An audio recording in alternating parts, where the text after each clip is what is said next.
In a tragic incident in Maharashtra's Jalgaon district, 13 people lost their lives after several passengers on the Pushpak Express jumped off their coach due to a suspected fire and were struck by another train. The incident took place on 22nd of January around 4:45 p.m.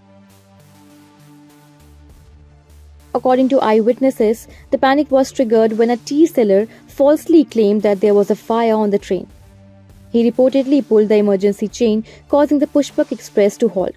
Train से उतरे sir के कहीं न कहीं मतलब train में आग लग गई है, धुआं से सब भर गया है, आग लग गई है, भाग लो तो ट्रेन मतलब रोकिन तो वहाँ से उतरे लगा हमसे भागे लगा सर, तो उधर से ट्रेन बहुत तेजी में आई, मुड़ के आई, देखागा नहीं और सबका काट कूट के सब चली गए, हमसे भाग लिया तो बाहर मतलब चोट वोट खा गए, इतना हादसा हुआ।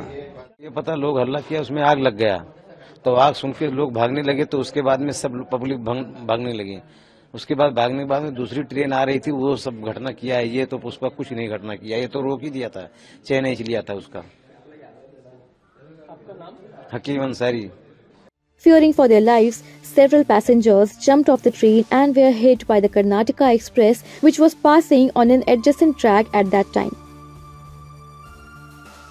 Central Railway officials confirmed the incident, which resulted in the tragic deaths of 13 passengers and left several others injured. Prime Minister Narendra Modi expressed his condolences while the Railway Ministry announced an ex gratia payment of Rs 1.5 lakh each to the families of the deceased, Rs 50,000 to the people who are severely injured, and Rs 5,000 to people who have sustained minor injuries.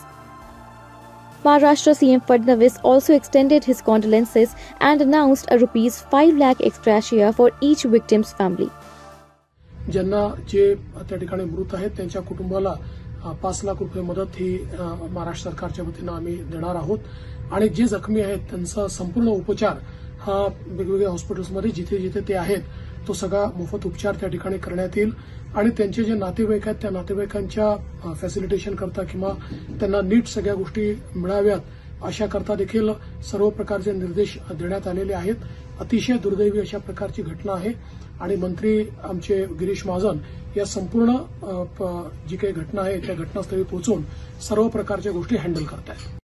Maharashtra Congress President Nana Patole also spoke on the tragic incident.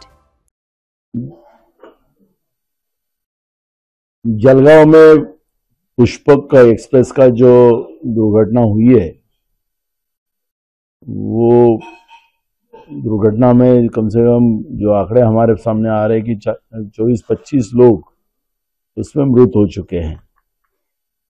हाल ही में आप देख रहे हो कि मोदी जी की सरकार जब से आई है देश में, तब से रेलवे के एक्सीडेंट बड़े पैमाने में बढ़ते जा रहे हैं और ये लगातार होते जा रहे हैं। सरकार मोदी जी की घोषणा करती है कि हम अब योजना लाएंगे, अब किसी की जान जाएंगी नहीं, निरपराध लोगों की मृत्यु नहीं होगी, कवच नाम की योजना लाई। कितना उपयोग इसमें हो रहा है ये भी स्पष्ट हो रहा है। यानी हमारे जमाने में रेलवे की टिकटें सस्ती थी, लेकिन अब मोदी जी की सरकार में टिकटें तो महंगे हो चुके हैं लेकिन लोगों की जान सस्ती हुई। ये कब तक सिलसिला चलते रहेगा? कि सरकार का रेलवे पे कोई नियंत्रण नहीं है, इससे निरपराध लोगों की जानें जा रही है। सरकार को उनके मित्रों की मालगाड़ियां ज्यादा से ज्यादा चलाना, प्रॉफिट उनको कम के देना और जो सामान्य लोगों की जो रेलवे है, जो देश की वाहिनी है, उसमें इस तरह की दुर्घटना होना ये दुर्भाग्यपूर्ण है। मोदी सरकार ने ये बात को ध्यान में लेकर सही में तो जैसे लाल बहादुर शास्त्री जी के समय में ऐसे ही एक्सीडेंट हुआ तो उन्हें तुरंत इस्तीफा दे दिया था। तो ये सरकार में अगर उस तरह की धमक हो और मोदी जी की घोषणाबाजी जो होती है, जुमलेबाजी होती है, थोड़ी भी अगर जन की नहीं मन की हो तो तुरंत इस्तीफा मोदी सरकार ने देना चाहिए। Additionally, the state government will cover all medical expenses for the injured passengers. The authorities are investigating the cause of the false fire alarm and the sequence of the events leading to this devastating accident. Subscribe to Midday India. Get direct notifications on all our videos by clicking on the bell icon.